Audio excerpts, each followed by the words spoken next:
Mzibambo uyu mukumuona apayu anabadwa ndi mchira kumbuyo kwake, ndipo kwawoko anthu amamupembeza ngati mpulumusi owachotsa mavuto a matenda osiyanasiyana.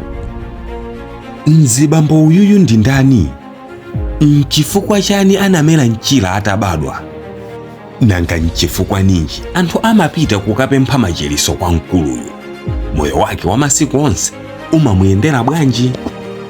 Ndine Dini Studios, khalani pompo pomwe nkhani ikupitirira. Osayiwala kutsatsa malonda anu aja ndi ife a Dini Studios tidziwitsa Amalawi zomwe inu mukugulisazo.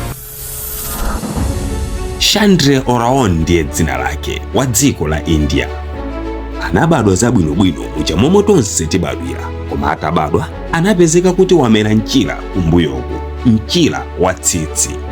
Ndipo mpaka pano mchirawu siunadulidwe mpaka unafika potalika kukhala 37 inches mu saizi. Ndipo muzikhulupiriro zawo amakhulupirira kuti munthu yemwe wabadwa ndi mchirayo amakhala ochokera muti milungu tawo tachanyani, ndipo ati amakhala ndi kuthekera kothetsa mavuto ambiri komanso kuchiza matenda ochuluka.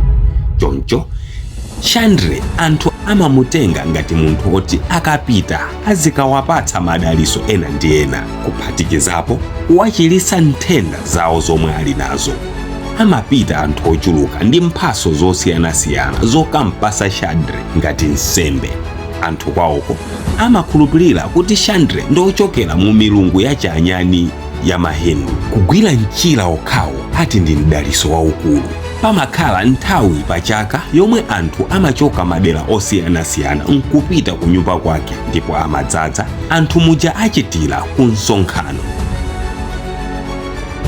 Zaka zina zake kumbuyo kunalinso mwana wina yemwe anabadwa ndi mchira wa tsitsiwu, ndipo anawudula.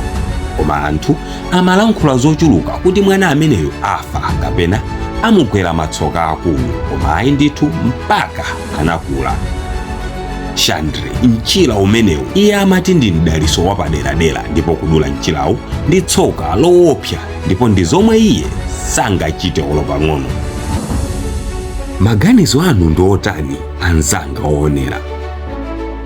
Omwe muli ku Joni nkutheka mwavutika ndi matenda pa moyo wanu, misala, mauka, zokandakanda pathupi, ilikango, khunyu, zambiri za m'mabanja, BP, m'mimba mumakuvutani, mamuna kapena mkazi sakubereka, kupita pachabe mkazi akayima ndi zina zochuluka zomwe siningatchule apapa. Inutu musavutike kamba kuti ku Joni konko kuli dokotala lake yemwe amakuthandizani m'mavuto anuwa mophweka. Amayenda dera lina lililonse ku Joni. Ayimbireni olo alankhuleni pa WhatsApp pa 07437803321 kapena 07820237773. Ndipo pa mapeto pake musayiwale